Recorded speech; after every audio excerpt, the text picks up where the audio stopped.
નમસ્કાર, આપ જોઈ રહ્યા છો નેશન પ્લસ ન્યૂઝ. હું છું આપની સાથે હેતલ ભગત. રાજકોટના ટીઆરપી ગેમ ઝોનના દુર્ઘટના સ્થળની મુખ્યમંત્રી અને ગૃહ રાજ્યમંત્રીએ મુલાકાત લીધી હતી. રાજકોટના ટીઆરપી ગેમ ઝોનના દુર્ઘટના સ્થળની ગૃહ રાજ્યમંત્રી હર્ષ સંઘવીએ મુલાકાત લીધી હતી. મુખ્યમંત્રી ભૂપેન્દ્ર પટેલે વહેલી સવારે રાજકોટના ટીઆરપી ગેમ ઝોનના દુર્ઘટના સ્થળની મુલાકાત લઈ દુર્ઘટનાના કારણો સહિત બચાવ કામગીરીની વિગતો મેળવી હતી. તો મુખ્યમંત્રી ભૂપેન્દ્ર પટેલે આ દુર્ઘટના અંગે દુઃખ વ્યક્ત કરી તપાસ અર્થે તાત્કાલિક સીટનું ગઠન કરી વહેલી તકે જવાબદાર વ્યક્તિઓ વિરુદ્ધ પગલાં લેવા માટે જણાવ્યું હતું.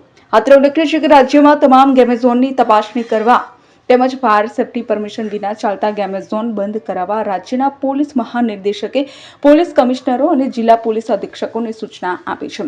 આ કાર્યવાહી મહાનગરપાલિકાઓ અને નગરપાલિકાઓના ફાયર ઓફિસર અને સ્થાનિક તંત્રના સંકલનમાં રહીને કરવા પોલીસ મહાનિર્દેશક દ્વારા જણાવવામાં આવ્યું છે.